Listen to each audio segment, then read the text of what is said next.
السلام علیکم ورحمۃ اللہ وبرکاتہ۔ اعوذ باللہ من الشیطان الرجیم، بسم اللہ الرحمن الرحیم۔ نحن خلقناکم فلولا تصدقون، افرأیتم ما تمنون، اانتم تخلقونہ ام نحن الخالقون، نحن قدرنا بینکم الموت وما نحن بمسبوقین علی ان نبدل امثالکم وننشئکم فیما لا تعلمون، وَلَقَدْ عَلِمْتُمُ النَّشَأَةَ الْأُولَى فَلَوْلَا تَذَكَّرُونَ۔ صدق اللہ العلی العظیم۔ رب اشرح لی صدری ویسر لی امری واحلل عقدۃ من لسانی یفقہوا قولی۔ رب زدنی علما۔ ہم نے یعنی اللہ نے تمہیں پیدا کیا ہے، پھر کیوں تصدیق نہیں کرتے؟ کبھی تم نے غور کیا یہ نطفہ جو تم ڈالتے ہو، اس سے بچہ تم بناتے ہو یا اس کے بنانے والے ہم ہیں؟ ہم نے تمہارے درمیان موت کو تقسیم کیا ہے، اور ہم اس سے عاجز نہیں ہیں کہ تمہاری شکلیں بدل دیں اور کسی ایسی شکل میں تمہیں پیدا کر دیں جس کو تم نہیں جانتے۔ اپنی پہلی پیدائش کو تو تم جانتے ہو، پھر کیوں سبق نہیں لیتے؟ سورہ الواقعہ کی آیت نمبر 57 سے 62 تک کی تلاوت اور اس کی ترجمانی پیش کی گئی۔ گزشتہ سے اس سورت کی تفسیر کا سلسلہ الحمدللہ جاری ہے۔ گزشتہ ہمارے مطالعے میں یہ بات آئی، اللہ سبحانہ وتعالیٰ نے بائیں بازو والوں کا تذکرہ کیا۔ بائیں بازو والوں کی بدنصیبی کا کیا پوچھنا، وہ ان کو جہنم میں جو ان کی یہ ہوگی آؤ بھگت ہوگی اس کا تذکرہ کیا گیا۔ کھولتے ہوئے پانی، کالے دھوئیں کے سائے، جو نہ ٹھنڈا ہوگا نہ آرام دہ، تو وہ ان کے کرتوت جو انہوں نے دنیا میں کیے تھے اس کا اجر جو ہے ان کو ملنے والا ہے۔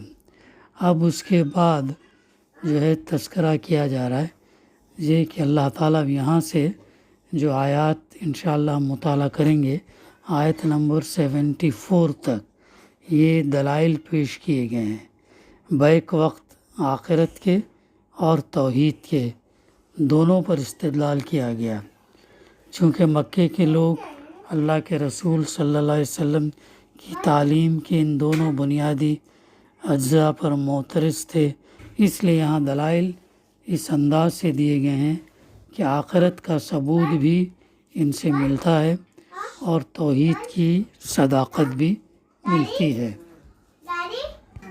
تو اللہ تعالیٰ تذکرہ کرتا ہے کہ نحن خلقناکم فلولا تصدقون، ہم نے تمہیں پیدا کیا پھر کیوں تصدیق نہیں کرتے؟ یعنی اس بات کی تصدیق کہ اللہ ہی تمہارا رب اور معبود ہے اور اللہ ہی تمہیں دوبارہ پیدا کر سکتا ہے، اس کی تصدیق تم کیوں نہیں کرتے یہ بتایا گیا، کیوں نہیں کرتے یہ بتایا گیا۔ پھر آگے فرمایا جا رہا، کبھی تم نے غور کیا یہ نطفہ جو تم ڈالتے ہو، اس بچے تم بناتے ہو یا اس کے بنانے والے ہم ہیں؟ بڑی اہم آیت ہے، بڑی اہم دلیل ہے۔ اللہ تعالیٰ نے انسان کی تخلیق کے تعلق سے جو ہے تقریباً 150 آیات قرآن مجید کے اندر رکھا ہے، بتایا ہے کہ ایک بہت بڑی اہم صفت ہے اللہ تعالیٰ کی تخلیق، پیدا کرنا، یعنی پوری کائنات میں کئی مخلوقات، پھر اس کے بعد انسان جو ہے اشرف المخلوق، یعنی اسے انسان کو اللہ تعالیٰ نے بنایا۔ ایک بڑا اہم سوال اللہ تعالیٰ نے یہاں پر انسان کے سامنے پیش کیا۔ دنیا کی تمام دوسری چیزوں کو چھوڑ کر انسان اگر صرف اسی ایک بات پر غور کرے کہ وہ خود کس طرح پیدا ہوا ہے تو اسے نہ قرآن کی تعلیم توحید میں کوئی شک رہ سکتا ہے، نہ اس کی تعلیم آخرت میں۔ انسان آخر اسی طرح تو پیدا ہوتا ہے کہ مرد اپنا نطفہ عورت کے رحم تک پہنچا دیتا ہے، تو مگر کیا اس نطفے میں بچہ پیدا کرنے کی اور لازماً انسان ہی کا بچہ پیدا کرنے کی صلاحیت آپ پیدا ہو گئی ہے؟ سوال ہے جس پر ہمیں غور کرنا چاہیے۔ یا انسان نے خود پیدا کی ہے، یا خدا کے سوا کسی اور نے پیدا کر دیے؟ اور کیا یہ مرد کے یا عورت کے یا دنیا کی کسی طاقت کے اختیار میں ہے کہ اس نطفے سے حمل کا استقرار کرا دے، پھر استقرار حمل سے وضع حمل تک ماں کے پیٹ میں بچے کی درجہ بدرجہ تخلیق اور پرورش، اور ہر بچے کی الگ صورت گری، اور ہر بچے کے اندر مختلف ذہنی اور جسمانی قوتوں کو ایک خاص تناسب کے ساتھ رکھنا جس سے وہ ایک خاص شخصیت کا انسان بن کر اٹھے؟ کہ یہ سب کچھ ایک اللہ کے سوا کسی اور کا کام ہے؟ یہ بھی ہمیں غور کرنے کی ضرورت ہے۔ کیا اس میں کسی اور کا ذرہ برابر بھی کوئی دخل ہے؟ کیا یہ کام ماں باپ خود کرتے ہیں، یا کوئی ڈاکٹر کرتا ہے، یا وہ انبیاء اور اولیاء کرتے ہیں جو خود اسی طرح پیدا ہوئے ہیں، یا سورج اور چاند اور تارے کرتے ہیں جو خود ایک قانون کے غلام ہیں، یا وہ فطرت نیچر کرتی ہے جو بجائے خود کوئی علم، حکمت، ارادہ اور اختیار نہیں رکھتی؟ پھر کیا یہ فیصلہ کرنا بھی اللہ کے سوا کسی کے اختیار میں ہے کہ بچہ لڑکی ہو یا لڑکا، خوبصورت ہو یا بدصورت، طاقتور ہو یا کمزور، اندھا بہرا لنگڑا لولا ہو یا صحیح الاعضاء، ذہین ہو یا کند ذہن؟ پھر کیا اللہ کے سوا کوئی اور یہ طے کرتا کہ قوموں کی تاریخ میں کس وقت کس قوم کے اندر کن اچھی یا بری صلاحیتوں کے آدمی پیدا کرے جو اسے عروج پر لے جائیں یا زوال کی طرف ڈھکیل دیں؟ پھر کیا اللہ کے سوا کوئی اور یہ طے کرتا کہ قوموں کی تاریخ میں کس وقت کس قوم کے اندر کن اچھی یا بری صلاحیتوں کے آدمی پیدا کرے جو اسے عروج پر لے جائیں یا زوال کی طرف ڈھکیل دیں؟ یہ تمام سوالات ہیں، یہ تمام سوالات ہیں جو ہمیں غور کرنے کی ضرورت ہے۔ اور ان تمام سوالات کا جب ہم غور کرتے ہیں تو جو ہے پھر ہمیں یہ بات واضح ہو جاتی ہے کہ یہ پیدا کرنا، یہ تمام صفات جو ایک بچے کے اندر اللہ تعالیٰ ہی ڈالتا، کوئی اور جو ہے وہ نہیں ڈالتا۔ اگر کوئی شخص ضد اور ہٹ درمی میں مبتلا نہ ہو تو وہ خود محسوس کرے گا کہ شرک یا دہریت کی بنیاد پر ان سوالات کا کوئی معقول جواب نہیں دیا جا سکتا۔ ان کا معقول جواب ایک ہی ہے، اور وہ یہ ہے کہ انسان پورا کا پورا اللہ کا ساختہ اور پرواختہ ہے، وہ پرداختہ ہے۔ اور جب حقیقت یہ ہے تو اللہ کے ساختہ اور پرداختہ اس انسان کو کیا حق پہنچتا ہے کہ اپنے خالق کے مقابلے میں آزادی اور خود مختاری کا دعویٰ کرے یا اس کے سوا کسی دوسرے کی بندگی بجا لائے؟ توحید کی طرح یہ سوال آخرت کے معاملے میں بھی فیصلہ کن ہے۔ انسان کی تخلیق ایک ایسے کیڑے سے ہوتی ہے جو طاقتور خوردبین کے بغیر نظر تک نہیں آ سکتا۔ یہ کیڑا عورت کے جسم کی تاریکیوں میں کسی وقت اس نسوانی خلیے سے جا ملتا ہے جو اسی کی طرح ایک حقیر سا خوردبینی وجود ہوتا ہے۔ پھر ان دونوں کے ملنے سے ایک چھوٹا سا زندہ خلیہ سیل یعنی بن جاتا جو حیات انسانی کا نقطۂ آغاز ہے۔ اور یہ خلیہ بھی اتنا چھوٹا ہوتا کہ خوردبین کے بغیر اس کو نہیں دیکھا جا سکتا۔ اس ذرا سے خلیے کو ترقی دے کر اللہ تعالیٰ 9 مہینے چند روز کے اندر رحم مادر میں ایک جیتا جاگتا انسان بنا دیتا ہے، اور جب اس کی تخلیق مکمل ہو جاتی ہے تو ماں کا جسم خود ہی اسے ڈھکیل کر دنیا میں ادھم مچانے کے لیے باہر پھینک دیتا ہے۔ تمام انسان اسی طرح دنیا میں آئے ہیں اور شب و روز اپنے ہی جیسے انسانوں کی پیدائش کا یہ منظر دیکھ رہے ہیں۔ اس کے بعد صرف ایک عقل کا اندھا ہی یہ کہہ سکتا کہ جو خدا اس طرح انسانوں کو آج پیدا کر رہا، وہ کل کسی وقت اپنے ہی پیدا کیے ہوئے ان انسانوں کو دوبارہ کسی اور پیدا نہ کر سکے گا۔ یہ بڑی اہم دلائل ہے انسان کی تخلیق کے، کہ اللہ تعالیٰ کیسے انسانوں کو وجود میں لے آتا۔ سب سے پہلے اللہ تعالیٰ نے انسان کو مٹی سے آدم علیہ السلام کو پیدا کیا، پھر اس کے بعد آدم علیہ السلام اور بی بی حوا کے ذریعے سے اس نسل جو ہے اس نے اس کا سلسلہ جاری رکھا۔ ایک بہت بڑا زبردست عمل ہے۔ اس ضمن میں ترکی کے ایک سائنسدان ہے ہارون یحییٰ، انہوں نے اس کے اوپر تقریباً 1 گھنٹے کا ویڈیو بنایا، بہت اور زبردست۔ اس کے اندر دیکھ سکتے ہیں کہ کس طریقے سے انسان و خلیے ملتے ہیں، کتنا مشکل عمل ہوتا ہے وہ، اور اس کے بعد جو ہے کیسے وہ ملٹیپلائی کر کے انسان کے اعضاء بنتے ہیں، وہ تمام چیز انہوں نے اس کے اندر دکھایا۔ تو یہ وہ توحید اور آخرت کے جو ہے دلائل ہیں۔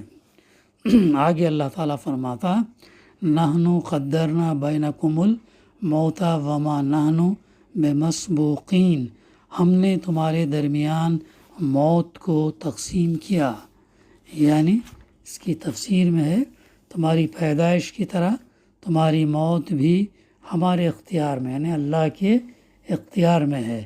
ہم یہ طے کرتے ہیں کہ کس کو ماں کے پیٹ ہی میں مر جانا ہے، اور کسے پیدا ہوتے ہی مرنا ہے، اور کسے کس عمر تک پہنچ کر مرنا ہے۔ یہ تمام چیزیں کون طے کرتا؟ اللہ تعالیٰ طے کرتا ہے۔ جس کی موت کا جو وقت ہم نے مقدر کر دیا ہے، اس سے پہلے دنیا کی کوئی طاقت اسے مار نہیں سکتی، اور اس کے بعد ایک لمحہ کے لیے بھی زندہ نہیں رکھ سکتی۔ مرنے والے بڑے بڑے ہسپتالوں میں بڑے سے بڑے ڈاکٹروں کی آنکھوں کے سامنے مرتے ہیں، بلکہ ڈاکٹر خود بھی اپنے وقت پر مر جاتے ہیں۔ کبھی کوئی نہ موت کے وقت کو جان سکا ہے، نہ آتی ہوئی موت کو روک سکا ہے، نہ یہ معلوم کر سکا کہ کس کی موت کس ذریعے سے کہاں کس طرح واقع ہونے والی ہے۔ تو یہ بھی ایک بہت بڑی اہم دلیل ہے توحید کی، ایک اللہ کی، اور جو ہے پھر آخرت کی جو ہے بہت اہم دلیل ہے۔ اس کے بعد اللہ تعالیٰ فرماتا الا ان نبدل امثالکم وننشئکم فیما لا تعلمون، اور ہم اس سے عاجز نہیں ہیں کہ تمہاری شکلیں بدل دیں اور کسی ایسی شکل میں تمہیں پیدا کر دیں جس کو تم نہیں جانتے۔ کتنی اہم بات ہے۔ تو یہاں پر فرمایا جا رہا یعنی جس طرح ہم اس سے عاجز نہ تھے کہ تمہیں تمہاری موجودہ شکل اور حیت میں پیدا کریں، اسی طرح ہم اس سے بھی عاجز نہیں ہیں کہ تمہاری تخلیق کا طریقہ بدل کر کسی اور شکل و حیت میں کچھ دوسری صفات اور خصوصیات کے ساتھ تم کو پیدا کر دیں۔ تو اللہ کی قدرت سے باہر نہیں ہے۔ آج تم کو ہم اس طرح پیدا کرتے ہیں کہ تمہارا نطفہ قرار پاتا ہے اور تم ماں کے پیٹ میں درجے بدرجے بن کر ایک بچے کی صورت میں برآمد ہوتے ہو۔ یہ طریقۂ تخلیق بھی ہمارا ہی مقرر کیا ہوا ہے، مگر ہمارے پاس بس یہی ایک لگا بندہ طریقہ نہیں ہے، جس کے سوا ہم کوئی اور طریقہ نہ جانتے ہو یا نہ عمل میں لا سکتے ہوں۔ قیامت کے روز ہم تمہیں اسی عمر کے انسان کی شکل میں پیدا کر سکتے ہیں جس عمر میں تم مرے تھے۔ حالانکہ پہلے مطالعے میں بات آئی نا کہ اللہ تعالیٰ ہم کو دوبارہ جو اٹھائے گا اور وہ عمریں کیا ہوں گی عمر 33 ایئرس کی ہوں گی۔ وہ عمر میں اللہ تعالیٰ جو ہے جنت میں انسانوں کو ڈالے گا۔ آج تمہاری بینائی، سماعت اور دوسرے حواس کا پیمانہ ہم نے کچھ اور رکھا ہے، مگر ہمارے پاس انسان کے لیے بس یہی ایک پیمانہ نہیں ہے جسے ہم بدل نہ سکتے ہوں۔ قیامت کے روز ہم اسے بدل کر کچھ سے کچھ کر دیں گے، یہاں تک کہ تم وہ کچھ دیکھ اور سن سکو گے جو یہاں نہیں دیکھ سکتے اور نہیں سن سکتے۔ آج تمہاری کھال اور تمہارے ہاتھ پاؤں اور تمہاری آنکھوں میں کوئی گویائی نہیں ہے، مگر زبان کو بولنے کی طاقت ہم ہی نے تو دی ہے۔ کیسا بہترین نظام ہے اللہ تعالیٰ کا، جو ہم بات کرتے ہیں وہ زبان کے ذریعے سے کیسے ہم بولتے ہیں۔ یہ بعد میں سائنس ہم کو بتاتی ہے، ووکل کارڈس ہے، پھر بعد میں دماغ ہے، پھر بعد میں نیورونس ہیں، پھر وہ کیسے کیسے اس کا عمل ایک لمبا ہے۔ تو اللہ تعالیٰ جو ہے آج انسان کو زبان کے ذریعے سے بولنے کی طاقت دی، اور آگے اللہ تعالیٰ اللہ تعالیٰ جو اس سے عاجز نہیں ہے کہ قیامت کے روز تمہارا ہر عضو اور تمہارے جسم کی کھال کا ہر ٹکڑا ہمارے حکم سے بولنے لگے گا۔ دیکھو کتنی اہم بات ہے۔ آج ہم کیسے بول رہے ہیں؟ زبان سے بول رہے ہیں، لیکن قیامت کے دن کیا ہوگا؟ انسان وہاں جھٹلائے گا، میں نے یہ نہیں کیا، میں نے وہ نہیں کیا، یہ غلط ہے، یہ ویسا ہے ایسا ہے۔ تو پھر اس کے اعمال بولیں گے، اس کے جو اعضاء بولیں گے، تو اس کے ہاتھ بولیں گے، اس کے کان بولیں گے، اس کے ناک بولیں گے، آنکھ بولیں گے، یہ بولیں گے۔ تو آج تم ایک خاص عمر تک ہی جیتے ہو اور اس کے بعد مر جاتے ہو۔ یہ تمہارا جینا اور مرنا بھی ہمارے ہی مقرر کردہ ایک قانون کے تحت ہوتا ہے۔ کل ہم ایک دوسرا قانون تمہاری زندگی کے لیے بنا سکتے ہیں جس کے تحت تمہیں کبھی موت نہ آئے۔ آج تم ایک خاص حد تک ہی عذاب برداشت کر سکتے ہو، جس سے زائد عذاب اگر تمہیں دیا جائے تو تم زندہ نہیں رہ سکتے۔ یہ ضابطہ بھی ہمارا ہی بنایا ہوا ہے۔ کل ہم تمہارے لیے ایک دوسرا ضابطہ بنا سکتے ہیں جس کے تحت تم ایسا عذاب ایسی طویل مدت تک بھگت سکو گے جس کا تم تصور تک نہیں کر سکتے، اور کسی سخت سے سخت عذاب سے بھی تمہیں موت نہ آئے گی۔ ایسا انتظام کرے گا اللہ تعالیٰ۔ جہنم میں جب ڈالے گا، سخت سے سزا دینے کے باوجود انسان وہاں پر اس کو موت نہیں آئے گی، چونکہ مسلسل زندہ رہنا ہے۔ جنت میں جو لوگ جائیں گے ان کو مسلسل زندہ رہنا ہے، موت نہیں آئے گی۔ جہنم میں جائیں گے ان کو زندہ رہنا ہے۔ تو اتنی سخت سے سخت سزا دینے کے باوجود بھی اللہ تعالیٰ ایسا بنائے گا کہ موت نہیں آئے گی، بلکہ سزا ملتی جائے گی۔ آج تم سوچ نہیں سکتے کہ کوئی بوڑھا جوان ہو جائے، کبھی بیمار نہ ہو، کبھی اس پر بڑھاپا نہ آئے، اور ہمیشہ وہ ایک ہی عمر کا جوان رہے۔ مگر یہاں جوانی پر بڑھاپا ہمارے بنائے ہوئے قوانین حیاتی کے مطابق تو آتا ہے۔